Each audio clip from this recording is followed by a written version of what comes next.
और इस वक्त की बड़ी खबर आपको दे दें, ब्रजेश पाठक डिप्टी सीएम होंगे। ये सूत्रों के हवाले से बड़ी जानकारी। और केशव प्रसाद मौर्य, जिनका नाम हम पहले भी ले रहे थे, वो भी डिप्टी सीएम होंगे।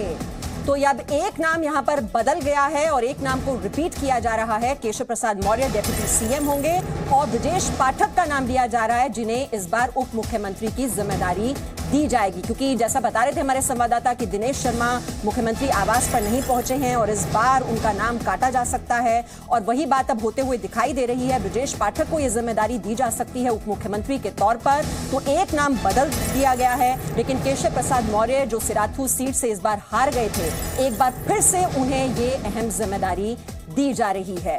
तो यहाँ हम अपने रिपोर्टर से इस पर डिटेल्स भी ले लेते हैं। हमारे साथ विशाल पांडे हैं। विशाल, केशव प्रसाद मौर्य और ब्रजेश पाठक, उनको जिम्मेदारी दी जा रही है उप मुख्यमंत्री के तौर पर।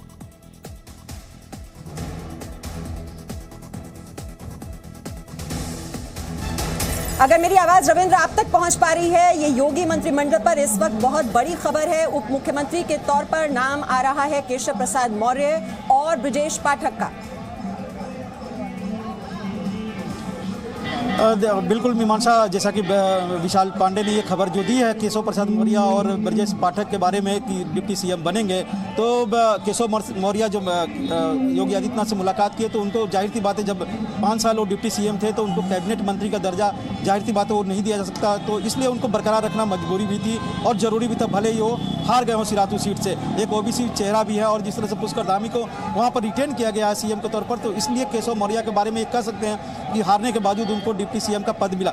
जहां तक ब्रजेश पाठक की बात, तो जाहिर सी बात है बीजेपी कार्यकर्ताओं को ये जरूर लग रहा होगा कि जो बाहर से आया, पार्टी में पिछले बार मंत्री रहा और अब वो डिप्टी सीएम बनने जा रहा है। एक ब्राह्मण चेहरा है, जैसा कि पहले भी था कि दिनेश शर्मा को हटा दिया गया, वो यहाँ पर मिलने नहीं आ रहे थे। पहले से कयास लगाया जा रहा था कि दिनेश शर्मा को शायद इस बार मंत्रिमंडल में जगह न मिले। और जैसा कि विशाल ने बताया कि श्रीकांत शर्मा को भी जगह नहीं मिल रही है। एक ब्राह्मण चेहरा चाहिए था कि ब्राह्मण फेस कौन हो सकता है। वैसे में ब्रजेश पाठक को कहीं ना कहीं योगी आदित्यनाथ के करीबी होने का फायदा भी मिला है और ब्राह्मण चेहरा कारण से उनको डिप्टी सीएम का पद भी दिया जा रहा है, जैसी की रिपोर्ट आई है। जी रविंद्र, तो एक बार फिर से वो जो जातीय समीकरण है, ये जो कॉम्बिनेशन है, कॉम्बिनेशन को रिटेन किया गया है, भले ही नाम बदल गया हो। तो दिनेश शर्मा को ड्रॉप करके ब्रजेश पाठक, यानी कि जो ब्राह्मण वोट बैंक है और जो ओबीसी तबका है, जो कि बहुत अहम होता है उत्तर प्रदेश के चुनाव में, ये कॉम्बिनेशन एक बार फिर से दिखाई दे रहा है।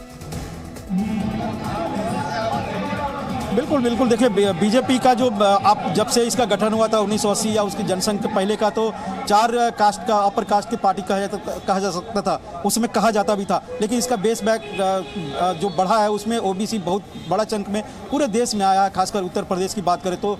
वैसे में बड़ा चेहरा केशव मौर्य थे, उनको रिटेन किया गया है ओबीसी वोट बैंक के लिए भी, ओबीसी चेहरे के तौर पर भी।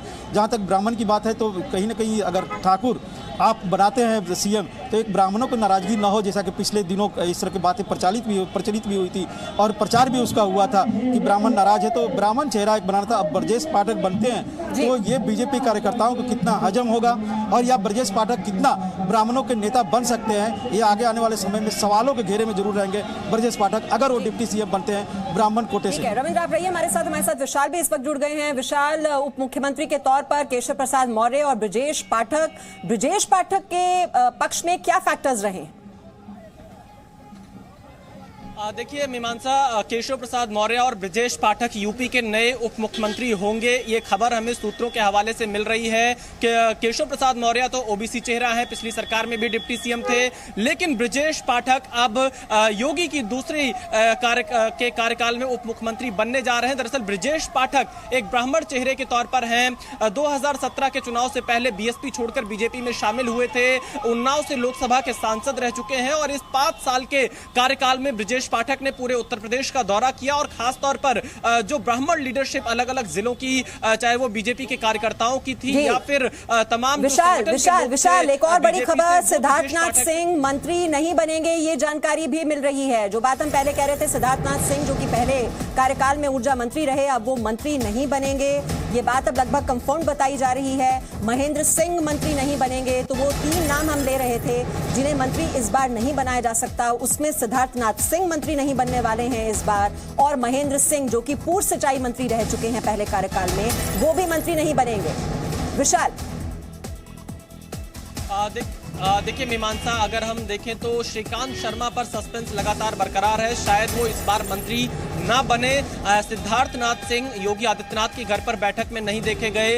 राजा जयप्रताप सिंह जो कि पिछली सरकार में मंत्री थे, स्वास्थ्य मंत्री थे, वो योगी आदित्यनाथ की बैठक में दिखाई नहीं पड़े। नीलकंठ तिवारी जो जिनका काफी विरोध था और बहुत मुश्किल से वो वाराणसी दक्षिणी से अपना चुनाव जीत पाए थे, वो भी आज योगी आदित्यनाथ की बैठक में नहीं दिखाई पड़े। डॉक्टर दिनेश शर्मा जो कि उप मुख्यमंत्री थे, वो भी आज बैठक में नहीं शामिल हुए। तो इससे इस बात के कयास लगाए जा रहे हैं कि डॉक्टर दिनेश शर्मा, महेंद्र सिंह एक बहुत बड़ा नाम जो कि संगठन में हुआ करते थे, फिर योगी आदित्यनाथ के बहुत करीबी मंत्रियों में से एक गिने जाते थे जो पिछली सरकार थी उसमें सिंचाई मंत्री थे, वो भी योगी आदित्यनाथ की बैठक में शामिल नहीं हुए। यानी यह माना जा रहा है कि डॉक्टर दिनेश शर्मा, महेंद्र सिंह, सिद्धार्थनाथ सिंह, जयप्रताप सिंह, नीलकंठ तिवारी ये मंत्री नहीं बन रहे हैं इस दूसरे कार्यकाल में योगी आदित्यनाथ के। Presenting B News app available on Google Play and App Store. Download it now.